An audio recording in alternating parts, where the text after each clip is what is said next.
Hi folks, and welcome to this week's Tech Tip of the Week.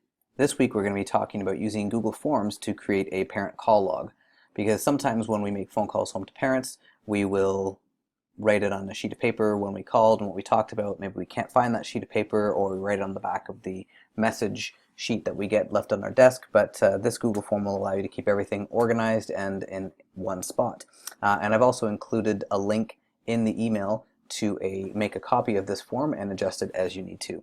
So what we've got here for our parent call log is we've got our date, so we can decide what date did we actually call the parent. So I'm going to choose the 13th of February, and the parent's name, and then the parent phone number. I'm going to write that down as well.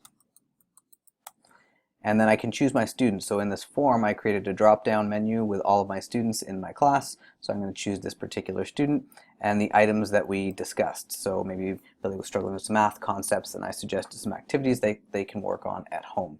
And then maybe we decide, you know what, I'm going to give these activities and I'm going to make another phone call in about 2 weeks to say, all right, how are things going? So that's the date of our next call. And then I'm just going to click submit, and I have the option if I want to submit another response, because that's how I've set the form up, and I can make another phone call to parents.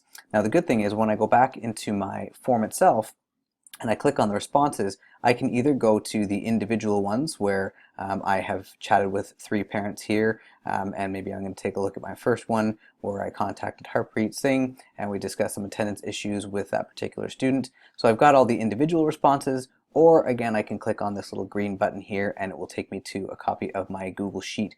And again, within my Google Sheet it's got a copy of every time I've made a phone call home, the parents' names, their phone number, and all the items that we discussed as well. So it's just a quick and easy way to keep a record of all the phone calls home that you are making to parents. As always, let me know if you have any questions, and we'll see you next week.